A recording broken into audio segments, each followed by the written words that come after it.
that over. If my Okay, so good afternoon, everybody, and welcome to the next of our CSR supporters group. We're delighted today to be joined by wonderful Sarah James and Monique Williams. Sarah has been coordinating our CSR supporters group now for nearly 2 years, which is amazing, and has covered off some fantastic sessions along with our committee members, Monique and Bethan, who have joined us this year, which is fantastic. So, Sarah, how are you? How's things going? yeah, Everyone loved, by the way, your CSR newsletter. Thank you so much for sharing that and for putting that together. I had some great.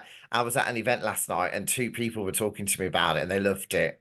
Oh, that's brilliant. Yeah, so I think off the back of the last CSR meeting that we had and the roundtable discussion, it was very clear that all the members, and it's great to see people back on the call today, were very much kind of like, well, where do we find out all this information, or how can we bring everything together that potentially different organisations or people are doing different ideas, which is where we kind of said, oh, we need to put a newsletter together.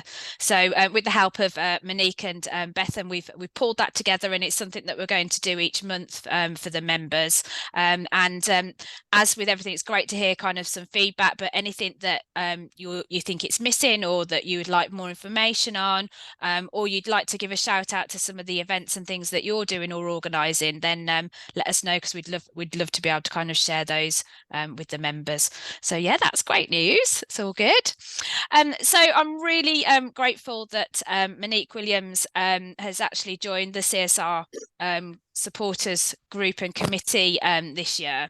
It was very much kind of the last couple of years of just kind of sharing lots of knowledge, and it's very clear that this group has really expanded over the last couple of years with the knowledge and expertise that we need to kind of broaden that. And I'm delighted that Monique Williams, who won the CSR Champion of the Year at the last year West Midlands PA Awards, has kindly agreed to kind of join and help to share all her knowledge and insight with the members, along with Bethan. And Bethan is going to be running a session for us next month, so we'll share with that and all the details that are coming up.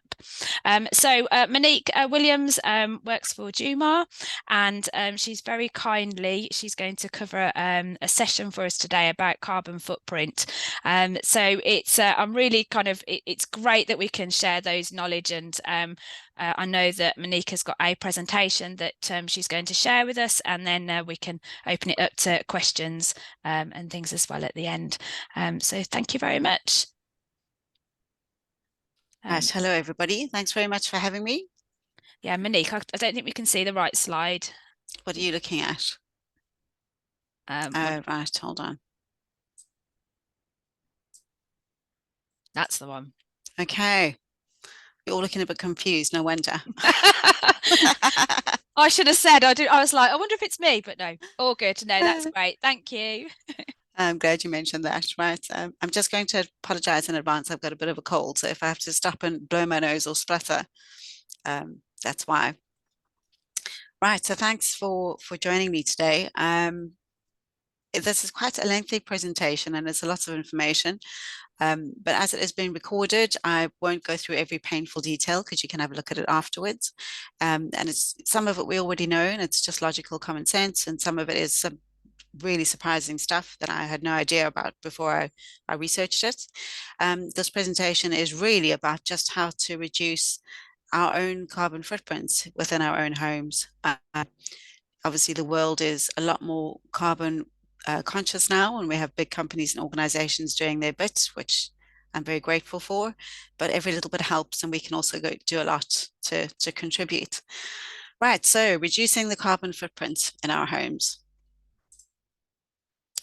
We're going to start with debunking a few carbon myths. So myth number one, CO2 is the only villain in the room.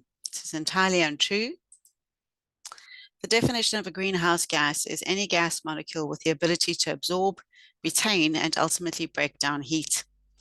So CO2 is one of a number of greenhouse gases, for example, methane, nitrogen dioxide, ozone, and even the water vapor in the air around us. But the reason why CO2 is the one that's in trouble all the time and in the spotlight is because of the time it takes to break down the heat For as long as a greenhouse gas is holding that heat, it's dangerous to us and it's affecting our atmospheric temperature. So if we compare, for example, methane is able to hold 28 times the heat of CO2, but it dissipates that over a 10-year period, which is relatively short in the bigger scheme of things. Nitrogen dioxide holds a whopping 265 times the heat of CO2, but it dissipates that in less than a 10-year period. Water vapor, which is the most abundant and should be therefore the most dangerous to us, is one of the least dangerous because it dissipates the heat within a few days. But CO2 holds on to not too much heat, but it holds on to it for around 1,000 years. So every CO2 molecule is dangerous to us for a period of 1,000 years. Right, debunking myth number 2. Having said all of that, greenhouse gases need to go. Also untrue. So greenhouse gases have been with us since the beginning of time, and it is that same ability to hold, retain heat, which keeps Earth alive. They're vital to our existence. If we didn't have them, Earth would just freeze, be a giant pool of solid ice, and we would freeze to death. Debunking myth number 3, CO2 is a byproduct of the Industrial Revolution. Right, so greenhouse gases have been part of our atmosphere since the beginning of time. And what would happen is Earth's lovely greenhouse gas sponges, so her soil and her water and her trees, they would hold all of those greenhouse gases. And as plants and animal matter and people died and decayed, those gases would be released into the atmosphere. But Earth was able to monitor that and work out whether it's too hot, not hot enough. And when the atmosphere got too hot, she would then trigger her sponges, the earth and the ocean and the trees and the peatlands, and they would absorb back into the earth just the right amount of greenhouse gases to bring the atmospheric temperature back down again. So greenhouse gases and earth work together in a very balanced carbon cycle. Unfortunately, with the Industrial Revolution came advanced mining, fracking, and agricultural equipment, planes, trains, and automobiles in our skies and releasing greenhouse gases everywhere. We now not only dig up those fossilized fuels, which have been safely storing those greenhouse gases way down deep in Earth's core for a very long time. Because of the advanced mechanics that we now have, we can dig deeper, we can dig faster, we can dig up bigger pieces of land, and we're not only digging those fossilized fuels up, but we're burning them at a rate of knots back into the atmosphere. We're also harvesting our peatlands, which is very unfortunate. The peatlands are one of the most important carbon sponges that Earth has, but they only work and they only absorb and hold CO2 or any greenhouse gases when they're alive. As soon as you harvest them, they die. And then all of that, those greenhouse gases that they've been keeping gets released back into the Earth's atmosphere. And then they don't exist anymore to help it suck it back in again. So the balance is just totally out of kilter. Deforestation is the same. Trees are invaluable in holding and absorbing greenhouse gases. With deforestation, we're not only releasing them as soon as you cull a tree and you fell it, that those gases are released back into the atmosphere. And then obviously there's a tree left to absorb them back into Earth when it gets too hot. So unfortunately, it wasn't the Industrial Revolution which started all of this, but it has contributed really badly. And since the start of the Industrial Revolution, we have created an extra 375 billion tons of greenhouse gases in our atmosphere. So how do we help? That's the big question. We'll start with the really, really obvious ones that we all know and we all ask anyway because they cost us money. Things like heating, insulation, and lighting. So check your heat sources. We have so many different types of heat sources available to us these days. Whatever you have in your home, make sure that it's serviced regularly and set timers if you can. There are all sorts of apps now where you can be miles away from home and you can turn your heating on when you come into the drive. Just be a little bit smarter with it. Also, really importantly, check that the type of heating you have in your home is right for your home. It seems to go in kind of a trend motion. You have your air source heating, your ground source heating, water source options, electric combis, solar. They all sort of come to circles, sort of trendy circles, they come around, but they're not all good for your home or appropriate for your home. Just before I move on, just a tip to anybody who does have a wood burner option. If you buy your wood in spring when it's still wet and you store it until winter, it's literally half the price. If you buy it closer to winter when it's already dry, it costs you double the price.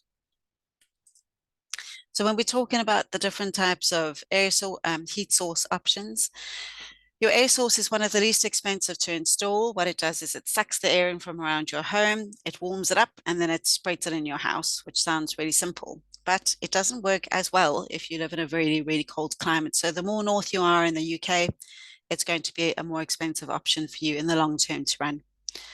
Likewise, ground source, it's slightly more expensive to install. It's very consistent because after a certain depth, the ground temperature of air or the air temperature within the ground doesn't change whether it's winter or summer, which is an interesting thing to know as well. So those cables are laid at a certain level, a certain depth in the ground, and they use that air in the same way the air source does. They warm it up and it spreads around your house. So it's a very consistent method. That doesn't matter whether you're north or south of the country, it'll heat it up in the same kind of way. But obviously you have to have space to be able to install the pipes. And if you don't have enough space for enough piping, there's no point in doing it. Your water source, it's inexpensive to install, but obviously requires access to a body of water. Electric can be very, very popular, but they don't work in big houses. You'll always need a second source of heat in your home. Solar water sources, they're fairly inexpensive to install, but they are less efficient also in areas with the colder climate. So they often only heat up about 50% of your home, and you'll need a secondary source. So just do your homework if you're deciding or you're about to upgrade your heat source. Your insulation, we all have it. A lot of the older homes have very old insulation, which gets dusty, gets rat infested, and becomes pretty useless. So make sure it's right for your home and that it's in good condition. There are a lot of natural low carbon options available these days, like wool, straw bales, hemp, cork, wood fiber, wool combination, cellulose and cotton, and even recycled plastic bottles, which is a great dual purpose for a plastic bottle. So it's worth doing your homework on those as well. Drafts. So none of us worry about a draft until it's directly on us and irritating us, but there are lots of little places you don't think about. So keyholes. And when it occurred to me, I went around my house and checked all the keyholes, and they're pretty damn drafty. So I've now plugged them up, not with anything as pretty as that, but I'll get there. I think I've got tissue paper shoved into them at the moment because it's so cold. Fireplaces, when your fireplaces aren't being used correctly, make sure that your flues are working properly, otherwise you get a hell of a draft coming through there. Things like your letterboxes, you know, all the little spaces, it all adds up.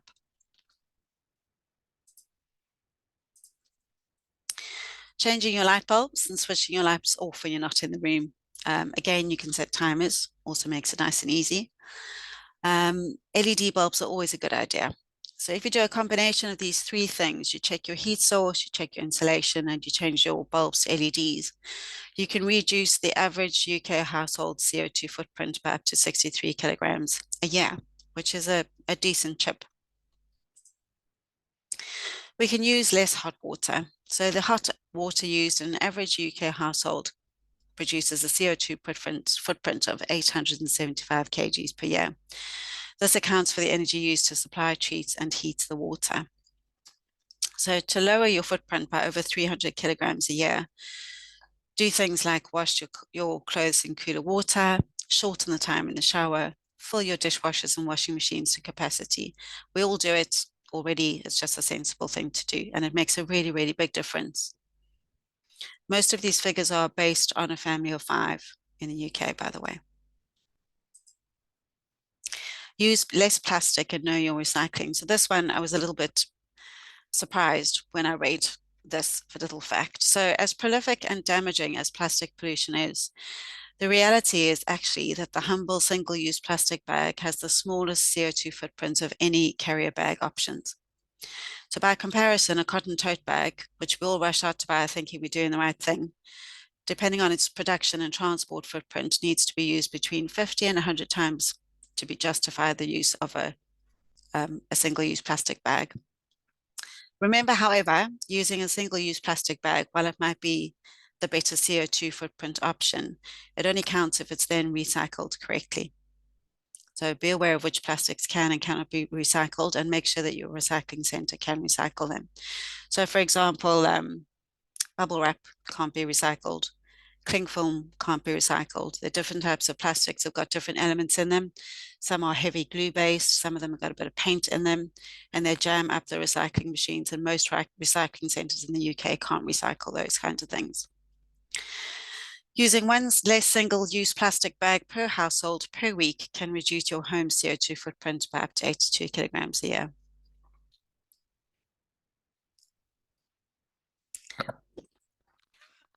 Excuse me. Right, so plan your meals. It's another thing we don't think about, but it's really easy to do. So landfill food waste, it's a terrifying figure, contributes to about 8% of the world's CO2 footprint. That's 400 kgs of CO2 emissions per ton of organic waste. That's around 900 million tons of landfill food waste per year. So how to combat this is to buy realistically, so only buy what you really need. Buy locally so that you're reducing the transport costs and the transport footprint. Buy seasonally, again, so you're reducing the transport footprint and things like the refrigeration costs for storage and refrigerated trucks. They have a very, very heavy carbon footprint. And buy fresh. The other added bonus of buying locally and buying fresh is that there's often less packaging. So you can go to your little grocer, and instead of buying 6 apples that you only use 2 of, pick your 2 apples and take them home in a basket or a single-use plastic bag. Okay, reuse or compost leftovers, which is really satisfying. And there are so many wonderful, easy compost heaps that you can make now. And if you want to go one step further, you can make a worm farm. Worms, the urine of a worm, it sounds ridiculous. I can see Dan giggling away, but if we have worm farms all over our property, their urine is like steroids for plants. And you catch it in a bucket, you add a couple of liters of water and you spray it around, and it's just amazing. They also multiply like rabbits. So once a year, you can take half of those little buggers out and shove them into the garden, and they aerate your soil, and they do a really, really good job. Home cooking really helps your CO2 footprint. Things that we don't think about: chop your food smaller before you cook it because it cooks much more quickly. Always use lids because obviously it keeps whatever you're cooking hotter. That can give you a 40% CO2 reduction. Ensure that the pot entirely covers the heat source, so don't have a small pot on a big stovetop circle or an enormous pot on a small stovetop circle. Surprisingly, a microwave has a much smaller CO2 footprint than a stovetop. So yeah, if you need to do smaller quantities of water, just pop them into the microwave, much better. If you want to do big quantities of water and you need to boil them, use an electric kettle to do that first, and then pop it into a pot. If you're using a pot of water on a stove, it takes a long time and use a lot of energy. The A word, air fryers. I'm sure there's hardly any of us here who don't have an air fryer. If you don't have an air fryer, it's really worth investing in one. They're 8 times more efficient, or 80% more efficient than conventional ovens. So for example, the equivalent of a 350 cost per year for a conventional oven will cost you around £55 a year using an air fryer. So they really are fantastic and much quicker to use. I can see Dan giggling away there. Do you have an air fryer, Dan? My mum bought me an air fryer and I cooked chips in it once, and then my auntie was like, I'm going to buy an air fryer. So she was like, has anyone got one that I could buy second hand? So I gave it to her. She was like, why are you not using an air fryer? I was like, I literally just don't know. I just don't cook. You don't cook? No, I don't. I just literally don't cook. I pretty much eat takeaways or eat out pretty much all the time. So that's just because I can't cook. I'm going to put myself back on mute now because I'm not going to get in a relationship by sharing anything anymore. Right, so eat less meat. I'm not telling you this because I'm vegetarian. I am vegetarian, but I really like meat and I have no problem with people eating it. But the reality is that eating less meat really does a lot of good for the CO2 footprint in your home. The raising of livestock for food uses vast amounts of land, water, and energy. To add to this already large CO2 footprint, lamb and beef then go on to produce greenhouse gases purely as a result of the way they process the food they eat. So basically they fart, and that is nothing but CO2 and methane because they can't process the food that they eat any differently. Surprisingly, lamb has the largest CO2 footprint, followed then on by beef, pork, fish, chicken, and turkey. So we can plan our weekly meals and, instead of doing lamb 3 times a week, do it once a week and do your chicken and your turkey and your fish more often if you can. 1 meat-free day a week saves you around 100 kilograms of CO2 savings a year. Another surprising one, be clothing savvy. So clothing landfill waste accounts for around 10% of global greenhouse gas emissions. This is as a result of the production, transport, and aftercare involved. So avoid buying unnecessarily. If you have 6 green t-shirts, you probably don't need another one. Extend the life of your clothes. So again, wash in cold water if you can, and choose quality over quantity if you can and if you can afford it, because those fabrics will last a lot longer. Upcycle wherever you can. As you can see, somebody's made some lovely Christmas decorations here and some pot plant holders. The options are endless. I use all my extra clothes as cleaning rags, floor mats. You can there are 1,000 things you can do with them, which is a better thing to do than to try and recycle them. Avoid recycling is the best option when you're talking fabrics. Most clothing cannot be recycled. That's the very sad truth of it. It ends up on the landfills, 80% of it. The reason why it can't be recycled is the machinery, not just in the UK, worldwide, is not able to handle fabrics which are extremely thick. One machine can't handle all types of fabrics, and as soon as you have a garment which is made up of more than one type of fabric, it can't be recycled until those fabrics are separated, and there just isn't the manpower to sit and separate those fabrics from each other. So that garment will just end up on a landfill, contributing to a CO2 footprint. So avoid recycling if you can. Clothing. This one broke my heart. I'm a proper movie lover, but cut back on your streaming. So most of the energy used to produce the devices we watch or game on come from fossilized fuels. These are the largest CO2 contributors by far, producing almost 80% of the global CO2 footprints. That's terrifying. So the things that we can do are to stream less movies. I mean, I couldn't give up movies. I just couldn't do it. So I'm going to stream less. If you kind of working on 420 grams of CO2 emissions per hour for a movie. So most movies are about 2 hours now, so it's 840 grams. Limit game time, which is never a bad idea. And watch in standard definition as opposed to high definition if you can. It uses 5 times less energy.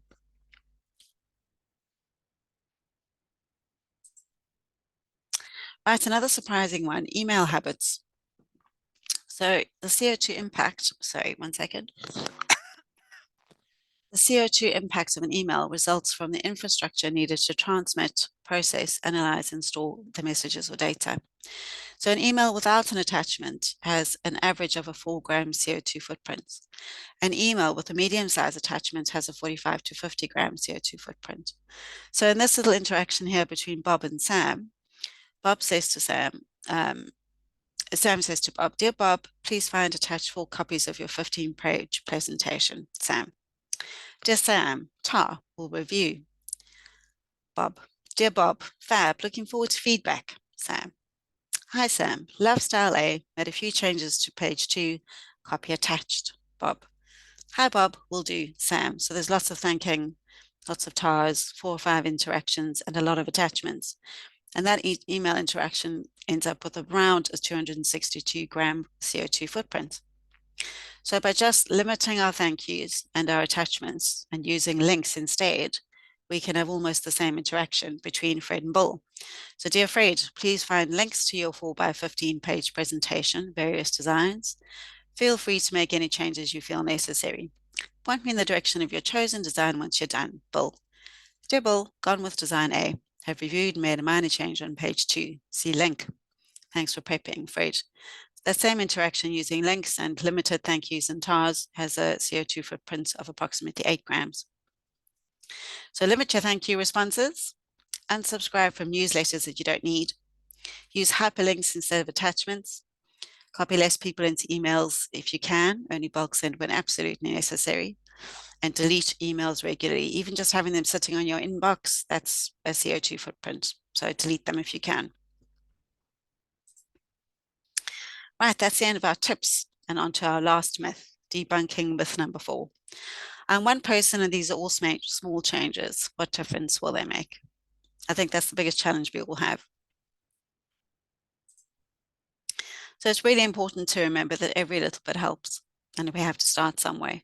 If just one family, again based on a 5-person family, chose to make one single change to start a composter instead of throwing food away, or to reuse clothes instead of binning them, in 1 year that equates to around 370 kilos less food waste on our landfills and about 900 kgs less CO2 emissions from clothing waste. There are 8 billion people in the world. Can you imagine what we could do if we all did one little change? And most importantly, remember, don't become so overwhelmed that you end up doing nothing. If you aren't trying, then you're just part of the problem. Be realistic in the changes that you decide to make. Don't overface yourself or your family. Just start with one change that's realistic for your families. And if you do that, you're more likely to sustain it and to maintain it. And that's more important than trying 5 changes and not being able to maintain any of them.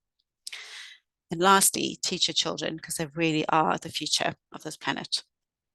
Thank you very much. Oh, Monique, I loved it. Thank you. It's a pleasure. Most welcome. That was awesome. I'm just gonna stop the recording now.